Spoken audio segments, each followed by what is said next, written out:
The past week has been decisive in many ways for Ukraine and Zelensky, who arrived in the United States to convince allies to allow him to strike deep into the cave with long-range missiles. But his victory plan was disappointing.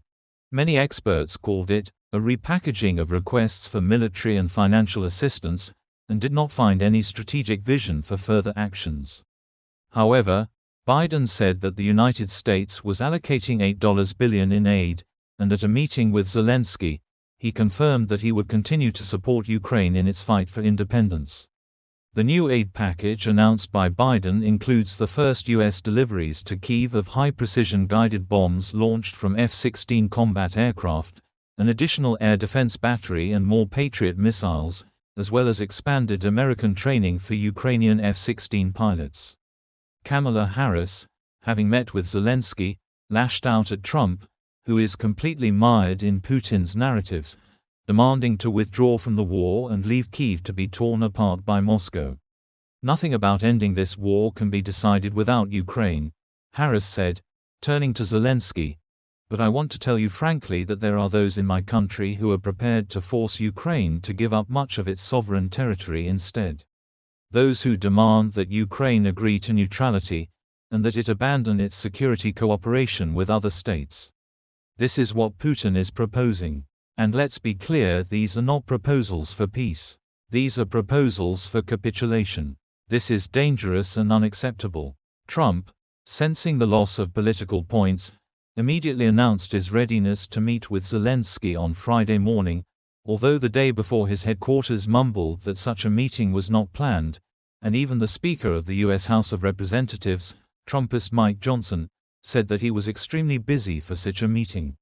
Meanwhile, the Russians are bombing Odessa and advancing like meat in the area of Ugledar, Solidovo near Pokrovsk and in some other areas of the front. The Rashists have also become more active in the Zaporizhzhia direction, hinting that the offensive could resume with renewed vigor. Meanwhile, Putin has growled about tightening the nuclear doctrine, threatening to use nuclear weapons against a non-nuclear state, and if any other country helps Ukraine, the Kremlin will consider it involved in the war against Russia. The rat is drawing brown lines, fearing long-range missile strikes deep into the cave. The lads are saving their power in the backyard, which will collapse if Storm Shadow starts hitting Alabino and Kubinka, Ostankino and the Ministry of Defense on Frunzenskaya. Putin's brigade is old in the Brezhnev style, and the young backyard shoots, seasoned in backyard and office dirty tricks, are hot on its heels. Nevertheless, 75-year-old Matvienko was reappointed as the head of the Federation Council, 72-year-old Bortnikov continues to head the FSB, 71-year-old Bastrykhin remains the head of the investigative committee. Each of them, including Putin, is a superstar, but cannot imagine himself outside of power, and will not leave it so easily. Especially against the backdrop of the criminal war they have unleashed.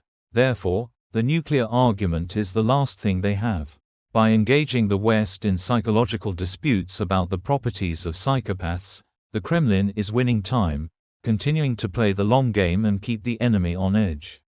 As a result, no changes in Washington's position on the use of long-range missiles were announced, and this happened less than a day after Putin waved the nuclear card from the Kremlin table.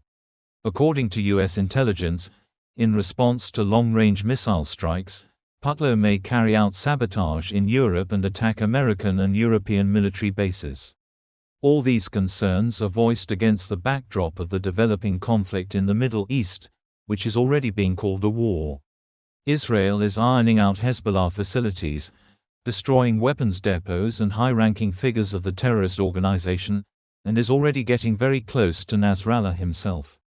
In Israel, they are talking about the inevitability of a ground operation in Lebanon. At the same time, diplomatic efforts during the UN General Assembly did not lead to a truce. Tensions are also growing in the eastern direction, where a Japanese warship passed through the Taiwan Strait separating China and Taiwan for the first time in many years. This caused an angry reaction from Beijing, which sent a note of protest to Tokyo on this matter.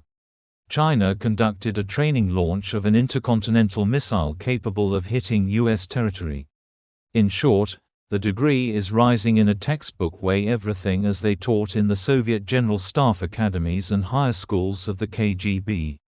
The Sovkofetheks are bringing the situation to a nuclear point, so that they can then suddenly jump back and squeal that they have nothing to do with it. In the meantime, the gutter thugs will bend their fingers and keep up appearances until November 5.